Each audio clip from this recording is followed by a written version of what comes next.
Hello guys, आज की video में हम बात करेंगे इस क्वेश्चन की जिसके अंदर हमें दो शॉर्टेड एरे गिवन होंगे और हमें उन्हें मर्ज करके एक और शॉर्टेड एरे बनाना है। ठीक है, तो पहले क्वेश्चन समझते हैं। यहाँ पर हम जो फर्स्ट एरे हमें गिवन है वो कुछ इस तरीके का है 0589 और ये जो एलिमेंट्स हैं शॉर्टेड है। एज यू कैन सी, इसको मैं ARR1 बोल देता हूँ first array. And the second array जो हमें गिवन है वो 1237 है, ये भी शॉर्टेड है, इसको हम ARR2 बोलते हैं। अब हमें इन दोनों को मर्ज करके एक नया एरे बनाना है, तो उसके जो एलिमेंट होने चाहिए वो क्या होने चाहिए? वो होने चाहिए इन दोनों के कॉम्बिनेशन और शॉर्टेड भी होना चाहिए एरे। तो वो कुछ इस तरीके का होना चाहिए 0 1 2 3 5 7 8 and 9। I hope you understand what is the question. तो अप्रोचेस डिस्कस करते हैं। तो जो पहली अप्रोच इसकी होने वाली है, ठीक है, अप्रोच नंबर 1 जो कि बहुत ही बेसिक है, ये भी आएगा।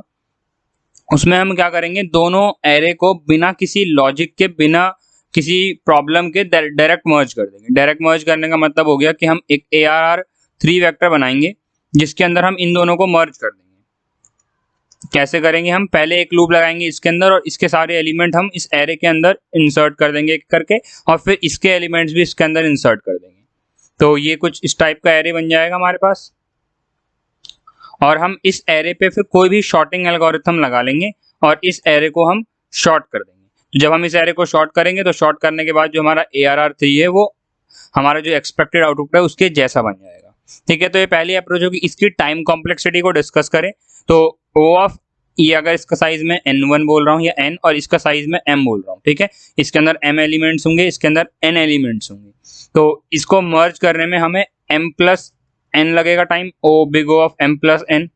ठीक है, प्लस हमें क्या करना है, इसको शॉर्ट भी करना है, तो big O of log N log N का टाइम और लगेगा।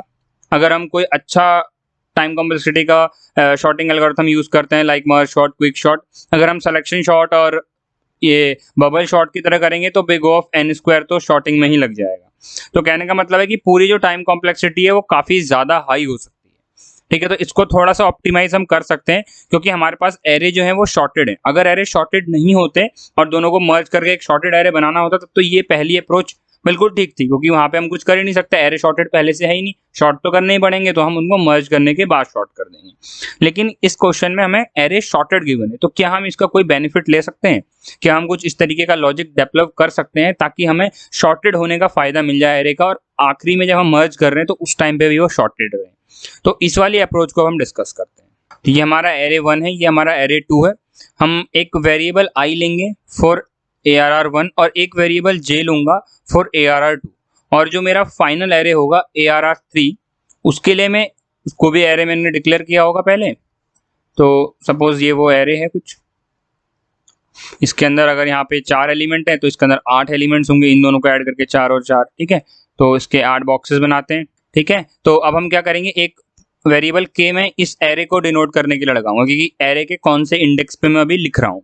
तो सबसे पहले मैं चेक करूंगा कि इन दोनों में से छोटा कौन सा है, क्योंकि जो छोटा है वो पहले आना चाहिए। सपोज 0 छोटा है, ठीक है, 0 छोटा है तो मैं इस वाले एलिमेंट को यहाँ पे कॉपी कर दूंगा। तो मैंने 0 को यहाँ पे कॉपी कर दिया और कॉपी करने के बाद मैं k को आगे बढ़ा दूंगा, तो अब मेरा k पॉइंट करेगा इस वाली पोजीशन को। इसी तरीके से मैं j को भी आगे बढ़ा दूंगा और j अब पॉइंट करेगा इस वाली पोजीशन को, क्योंकि ये वाला जो एलिमेंट था वो वहां इंसर्ट हो गया।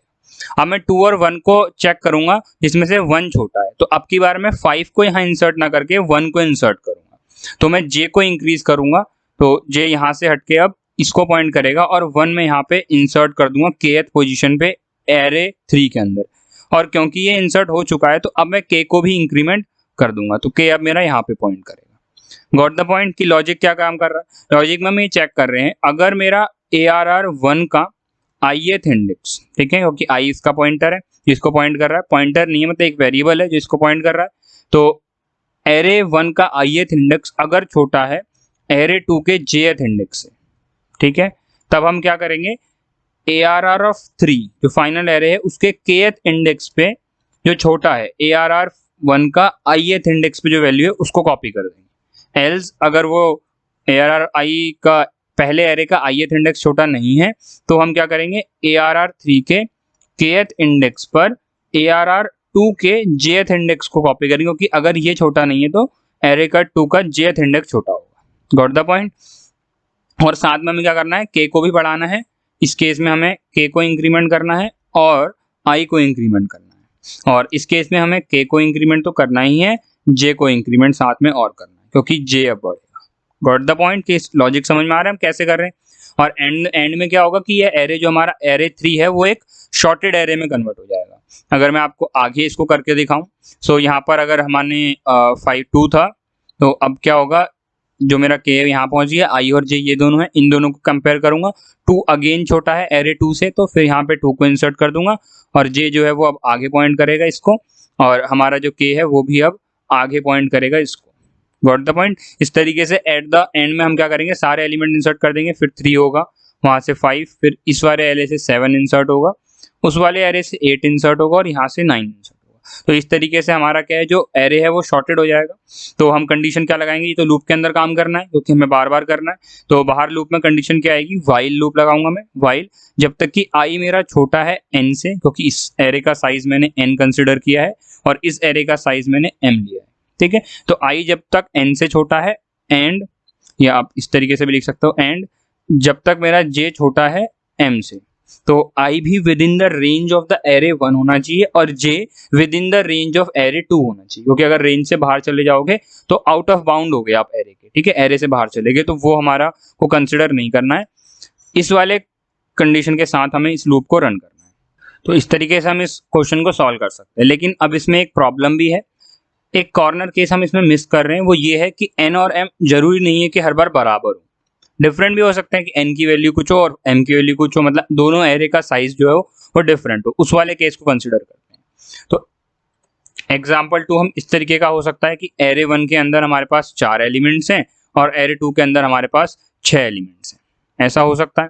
तो इस केस के अंदर अगर हम वो वाला लूप लगाएंगे जो हमने पीछे देखा था इस टाइप का, तो यहाँ पर जब तक i लेस देन n है और j लेस देन m है, ये कंडीशन है, दोनों कंडीशन ट्रू होनी चाहिए। तो इस केस में अगर हम आगे वाले केस में बात करें, तो यहाँ पर जब तक i यहाँ तक है और j यहाँ तक है, तब तक तो हमारा जो रिजल्टेंट एरे है वो बन जाएगा। तो ये रिजल्टेंट एरे बनेगा 0 1 2 3 5 7 8 9, ठीक है, इस तरीके का बन जाएगा। लेकिन 10 और 12 उसमें ऐड नहीं हो, तो इस तरीके से हमारा 9 तक ही इंसर्ट हो पाएंगे एलिमेंट्स, क्योंकि यहीं तक हमारा i और j जो है वो बाउंड ऑफ द एरे के अंदर। इसके बाद क्या होगा, 9 इंक्रीमेंट हो जाएगा तो एरे के बाउंड से बाहर हो जाएगा और हम इन दोनों एलिमेंट को फाइनल एरे में इंसर्ट नहीं कर पाएंगे। तो वो एक कॉर्नर केस जो है हम मिस कर रहे हैं। तो हमें क्या करना पड़ेगा, वही कोड हम लिखेंगे, बस लास्ट में हमें 2 चेक्स और लगाने पड़ेंगे कि अगर एरे 1 के कुछ एलिमेंट छूट गए हैं तो उनको भी इंसर्ट कर दो, डायरेक्टली इंसर्ट करना है, अपेंड करना है, मतलब लास्ट में। ऐसे एरे 2 में ये एलिमेंट छूट गए हैं तो ये तो शॉर्टेड है ही, कुछ करना नहीं है, खाली इनको यहाँ पे अपेंड कर देना है 10 और 12, ठीक है। तो ये एक कॉर्नर केस और है। तो अब हम इसका कोड देखते हैं और इसको थोड़ा सा और ज्यादा अच्छे से समझते हैं, ठीक है। So move to the text editor.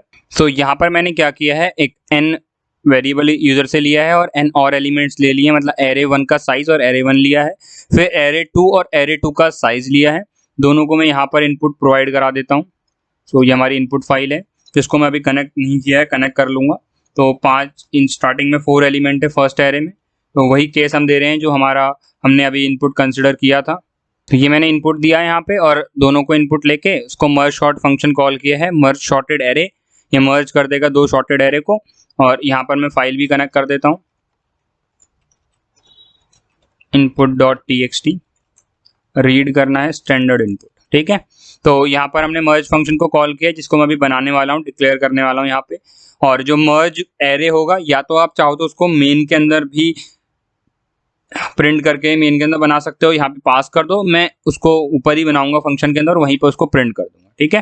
तो आप वैसे भी कर सकते हो जैसे आपको अच्छा लगे। मर्ज शॉर्टेड एरे, पहले हम एरे 1 लेंगे, राइट, और फिर साइज लेंगे एरे 1 का, जो कि n में बोल रहा हूँ, फिर हम एरे 2 लेंगे और एरे 2 का साइज लेंगे, जिसको मैंने m बोला है, ठीक है। अब यहाँ पर हमें क्या करना है, जो हमने डिस्कस किया था, सबसे पहले कुछ वेरिएबल्स बनाते हैं, i जो कि एरे 1 को पॉइंट करेगा, और इसको मैं इनिशियलाइज करूंगा 0 से। इसी तरीके से हम j भी बनाएंगे, मैं अलग अलग लाइन में बना रहा हूँ, एक लाइन में भी बना सकते हैं। j को भी 0 से स्टार्ट करेंगे और k को भी 0 से स्टार्ट करेंगे। i जो है वो एरे 1 के लिए है, j एरे 2 के लिए है, k जो है वो फाइनल एरे के लिए। तो फाइनल एरे मैंने अभी डिक्लेयर नहीं किया, तो पहले डिक्लेयर करते हैं एरे, या खाली ARR बोल दूं या ARR 3 बोल देता हूँ, ठीक है, तो ये एरे मैंने बना दिया है। इसका जो साइज होगा वो उन दोनों का सम होगा, तो मैं मान के चल रहा हूँ कि उन दोनों का जो एरे का साइज होगा वो 100 की रेंज में होगा, तो इसको मैं 200 साइज का बना रहा हूँ। ठीक है, m+n नहीं लिखना चाहिए क्योंकि m और n जो है वो एट द डेफिनेशन और कंपाइल टाइम पे हमारे पास अवेलेबल नहीं होते हैं, वो हमें रन टाइम पे मिलेंगे यूजर से, और एरे का जो डिक्लेरेशन होता है वो कंपाइल टाइम पे होता है, तो यहाँ पर m+n लिखना सही नहीं होगा। ठीक है, आप लिख सकते हो, एरर नहीं आएगी, वो कोई गार्बेज वैल्यू का साइज का एरे बना देगा, वो हमें नहीं करना है यहाँ पे। ठीक है, हम यहाँ पर अब वाइल लूप लगा रहे हैं जब तक i छोटा है n से और j छोटा है m से। ठीक है, तब तक हमें अंदर जाना है और चेक करना है, अगर एरे 1 का ith इंडेक्स छोटा है एरे 2 के jth इंडेक्स से, तो हमें क्या करना है, एरे जो फाइनल एरे 3 के kth इंडेक्स पे जो छोटे वाला एलिमेंट है, मतलब ARR1 का ith इंडेक्स, उसको डाल दो। ठीक है, और साथ में k को भी इंक्रीमेंट करना है, i को भी इंक्रीमेंट करना है, तो आप चाहो तो यहाँ पे भी लिख सकते हो k++ और i++, या आप नीचे एक एक्स्ट्रा कंडीशन यहाँ पे k++ और i++ भी लिख सकते हो। ठीक है, एज यू विश। और एल्स केस में यहाँ पे क्या आएगा हमारे पास, एल्स केस में हमें क्या करना है, एरे 3 के अंदर, मतलब हमारा अगर एरे 3 के kth इंडेक्स पर, क्योंकि यहाँ पे अगर ARR1 छोटा नहीं है तो फिर ARR2 छोटा होगा या बराबर भी होगा, तो भी यहाँ पे हमें इंसर्ट करना है उसको, तो एरे 3 के k++ में हम एरे 2 का jth इंडेक्स को इंसर्ट करेंगे और फिर उसके बाद उसको इंक्रीमेंट कर देंगे। पोस्ट इंक्रीमेंट है तो यहाँ पर क्या होगा, पहले j की वैल्यू यूज होगी, वहां कॉपी होगी, उसके बाद ही इंक्रीमेंट होगा। Got the point. और यहाँ पर हमारा केस हो गया। इसके बाद हमें 2 केस और चेक करने हैं। अगर एक एरे का जो साइज है वो बड़ा है दूसरे एरे से, तो जो कुछ एलिमेंट्स बच गए हुए उनको डायरेक्टली इंसर्ट करना है, उसके लिए यूज करूंगा मैं while condition, while i is less than n, क्योंकि i लेस देन n तब होगा जब एरे 1 का जो एलिमेंट्स होंगे कुछ बच जाएंगे। ठीक है, सपोज ये एरे 1 है, अगर ये एरे 1 होता और ये एरे 2 होता, तो एरे 2 के 4 एलिमेंट्स और एरे 1 के भी 4 एलिमेंट्स तो इंसर्ट हो गए होते जब बराबर थे। उसके बाद जैसे ही ये जो हमारा i है वो आगे बढ़ा होता, तो क्या होता कि हम यहाँ पर आगे वाले एलिमेंट को ऐड नहीं कर पाते। तो जब तक i लेस देन n है, मैं क्या करता, ARR3 के, क्योंकि ARR3 के kth इंडेक्स पे हम ARR1 का ith इंडेक्स इंसर्ट करते और वही सेम काम करते, k को इंक्रीमेंट करते और i को इंक्रीमेंट करते। ठीक है, और यही काम हमें सेम j के लिए भी करना चाहिए, क्योंकि हो सकता है कि सेकेंड एरे के कुछ एलिमेंट्स बच जाए, जो कि वाला केस है। ठीक है, तो यहाँ पर हम क्या करेंगे, while j is less than m, क्योंकि इसका साइज m है, और हम क्या करेंगे, k++ में ARR2 का jth इंडेक्स ++ करेंगे। ठीक है, उसको इंसर्ट करेंगे, तो ये हमारा मर्ज शॉर्टेड फंक्शन होने वाला है। एरे 3 के अंदर ये सारी वैल्यूज को मर्ज करके डाल देगा। यहाँ पर हम एरे 3 को प्रिंट कर देंगे, तो i की वैल्यू 0 से चलेगी, और कहाँ तक चलेगी, i लेस देन k तक, क्योंकि k 0 से स्टार्ट हो रहा है, एलिमेंट इंसर्ट हो रहा है, तो k लास्ट में कहाँ पर होगा, एरे 3 के एंड में, मतलब k को हम बोल सकते हैं साइज ऑफ द एरे 3, ऐसा भी मैं बोल सकता हूँ। तो i लेस देन k तक चलेगा और i हर बार इंक्रीमेंट होगा, और यहाँ पर मैं प्रिंट करूंगा cout ARR3 का ith इंडेक्स, और यहाँ पर एक मिस्टेक है। ठीक है, और स्पेस भी दे देता हूँ, तो इस तरीके से ये एरे 3 को प्रिंट कर देगा। यहाँ पर i और j में कंफ्यूज मत होना, ये i j यहाँ तक इनका काम कंप्लीट हो चुका है। ठीक है, इसके बाद ये i अलग है, एक लोकल वेरिएबल है जो कि सिर्फ इस स्कोप के अंदर डिफाइंड है। आप इसका कुछ भी नाम दे सकते हो, इस i का उस i से कोई नहीं लेना देना, क्योंकि वो i इसके स्कोप के बाहर है, क्योंकि ये जो ब्रेसेस है ना, इसके अंदर जो i वैलिड होगा वो ये वाला i वैलिड होगा, वो वाला i नहीं होगा। कंफ्यूजन ना हो तो मैं इसे x लिख देता हूँ, अगर कंफ्यूजन हो रही है तो, ऐसे होनी नहीं चाहिए थी, x मैंने लिख दिया। ठीक है, आप कुछ भी नाम दे सकते हो वेरिएबल का। तो अब मैं इसको बिल्ड करूंगा। ठीक है, सब कुछ हमने कर दिया है, और यहाँ पर थोड़ी सी एरर्स हैं, ARR1 was not declare. Okay, हमने यहाँ पे एरे डिक्लेयर नहीं करें, तो ये एक मिस्टेक थी। यहाँ पर हम एरे भी डिक्लेयर कर देते हैं, एरे 1 और एरे 2। ठीक है, दोनों का साइज हम 100 देने वाले हैं, सो 100 एंड। ठीक है, अब बिल्ड करते हैं, और हमें क्या मिल रहा है, आउटपुट तो मिल रहा है बट एक एरर के साथ मिल रहा है। यहाँ पर गार्बेज वैल्यू इंसर्ट हुई है, तो देखो क्या गड़बड़ हुई। यहाँ पर हमने n एलिमेंट्स लिए, हमें m एलिमेंट्स लेने चाहिए थे लूप के अंदर यहाँ पर। ठीक है, बिल्ड करते हैं अब। सो अब हमारा आउटपुट बिल्कुल ठीक आ रहा है। ये 2 एरे को शॉर्टेड करके यही फाइनल हमारा आउटपुट आना चाहिए, था। ठीक है, अब एक और टिपिकल केस हम देखते हैं। 4 एलिमेंट्स है 1 2 3 4 और ये जो 6 एलिमेंट्स हैं ये उसके बाद के एलिमेंट्स हैं। ठीक है, 5 6 7 8 9 और 10। ठीक है, इस केस में भी ये रन करना चाहिए और ये सही रन कर रहा है, इसका मतलब हमारा कोड बिल्कुल ठीक तरीके से वर्क कर रहा है। That's all for this video guys. I hope you understand कि हमने कैसे इसको किया है। अगर मैं इसका थोड़ा सा आपको ड्राई रन दूं, हमारा जो एरे 1 है वो कुछ इस तरीके का है और एरे 2 है वो हमने ये कंसिडर किया है। ठीक है, तो हमारा जो आई है वो यहाँ पर है और जे जो है वो यहाँ पर है। इस लूप के मदद से हमने क्या करा, आई और जे दोनों को मूव कराया, जो भी एलिमेंट छोटा था उसे अपने फाइनल आउटपुट में डाल दिया। तो 0 छोटा है 0 चला गया, देन ये आगे बढ़ गया, 1 चला गया, फिर 2, फिर 3 गया होगा, फिर 5 वहां से आ गया होगा, 7 चला गया होगा, देन 8 और 9 गया होगा। जैसे ही 9 इंसर्ट करा होगा तो आई की वैल्यू इंक्रीमेंट होकर एरे के बाहर चली हुई होगी, जो कि अब n से छोटा नहीं रहा आई, तो हम लूप से बाहर आ गए। और इसके बाद आई n से छोटा है, ये कंडीशन फॉल्स है तो इसको हमने बाईपास कर दिया। यहाँ पर हम आ गए, यहाँ पर j जो है वो m से छोटा है अभी भी, क्योंकि j हमारा इस टाइम पे यहाँ पर होगा 10 पे। ठीक है, यहाँ पर नहीं, यहाँ पर होगा j हमारा, और अभी जो साइज है उससे वो छोटा है। तो जब तक वो छोटा है k के अंदर इंक्रीमेंट करके हम क्या कर रहे हैं, उसके अंदर वैल्यू को इंसर्ट कर देंगे। तो 10 और 12 भी हमारे एरे के अंदर इंसर्ट हो जाएंगे और फाइनली हम इस वाले एरे को प्रिंट कर देंगे। सो आई होप आपको समझ में आया होगा कि कैसे हमने इसको सॉल्व किया है। ये एक इंपॉर्टेंट क्वेश्चन इसलिए है क्योंकि इसका यूज हम करने वाले हैं मर्ज शॉर्ट के अंदर, जो कि एक रिकर्सिव एल्गोरिथम है शॉर्टिंग का। Solve for this video guys, thanks for watching.